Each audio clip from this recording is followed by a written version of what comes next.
Chapter 13. Getting into the right business. Success in any particular business depends for one thing upon your possessing in a well-developed state the faculties required in that business. Without good musical faculty, no one can succeed as a teacher of music. Without well-developed mechanical faculties, no one can achieve great success in any of the mechanical trades. Without tact and the commercial faculties, no one can succeed in mercantile pursuits. But to possess in a well-developed state the faculties required in your particular vocation does not ensure getting rich.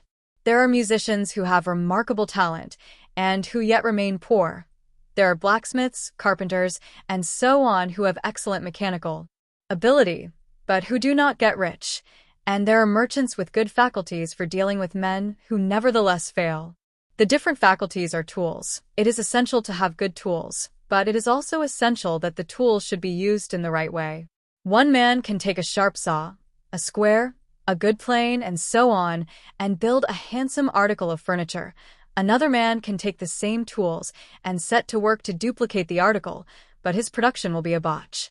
He does not know how to use good tools in a successful way. The various faculties of your mind are the tools with which you must do the work which is to make you rich. It will be easier for you to succeed if you get into a business for which you are well equipped with mental tools. Generally speaking, you will do best in that business which will use your strongest faculties, the one for which you are naturally best fitted. But there are limitations to this statement, also. No man should regard his vocation as being irrevocably fixed by the tendencies with which he was born. You can get rich in any business, for if you have not the right talent for it, you can develop that talent. It merely means that you will have to make your tools as you go along, instead of confining yourself to the use of those with which you were born. It will be easier for you to succeed in a vocation for which you already have the talents in a well-developed state, but you can succeed in any vocation, for you can develop any rudimentary talent, and there is no talent of which you have not at least the rudiment. You will get rich most easily in point of effort, if you do that for which you are best fitted, but you will get rich most satisfactorily if you do that which you want to do. Doing what you want to do is life, and there is no real satisfaction in living. If we are compelled to be forever doing something which we do not like to do, and can never do what we want to do, and it is certain that you can do what you want to do, the desire to do it is proof that you have within you the power which can do it. Desire is a manifestation of power. The desire to play music is the power which can play music seeking expression and development. The desire to invent mechanical devices is the mechanical talent seeking expression and development. Where there is no power, either developed or undeveloped, to do a thing, there is never any desire to do that thing, and where there is strong desire to do a thing, it is certain proof that the power to do it is strong, and only requires to be developed and applied in the right way.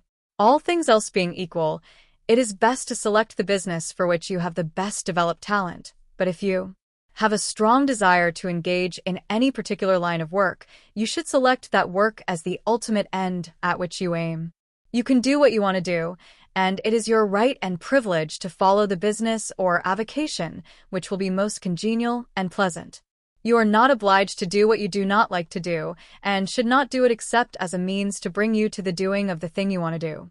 If there are past mistakes whose consequences have placed you in an undesirable business or environment, you may be obliged for some time to do what you do not like to do, but you can make the doing of it pleasant by knowing that it is making it possible for you to come to the doing of what you want to do. If you feel that you are not in the right vocation, do not act too hastily in trying to get into another one. The best way, generally, to change business or environment is by growth. Do not be afraid to make a sudden and radical change if the opportunity is presented, and you feel after careful consideration that it is the right opportunity, but never take sudden or radical action when you are in doubt as to the wisdom of doing so. There is never any hurry on the creative plane, and there is no lack of opportunity. When you get out of the competitive mind, you will understand that you never need to act hastily. No one else is going to beat you to the thing you want to do. There is enough for all. If one place is taken, another and a better one will be opened for you a little farther on. There is plenty of time. When you are in doubt, wait. Fall back on the contemplation of your vision, and increase your faith and purpose, and by all means, in times of doubt and indecision, cultivate gratitude. A day or two spent in contemplating the vision of what you want and in earnest thanksgiving that you are getting it will bring your mind into such close relationship with the Supreme that you will make no mistake when you do act. There is a mind which knows all there is to know, and you can come into close unity with this mind by faith and the purpose to advance in life, if you have deep gratitude. Mistakes come from acting hastily, or from acting in fear or doubt, or in forgetfulness of the right motive, which is more life to all and less to none. As you go on in the certain way, opportunities will come to you in increasing number, and you will need to be very steady in your faith and purpose, and to keep in close touch with the All-Mind by reverent gratitude.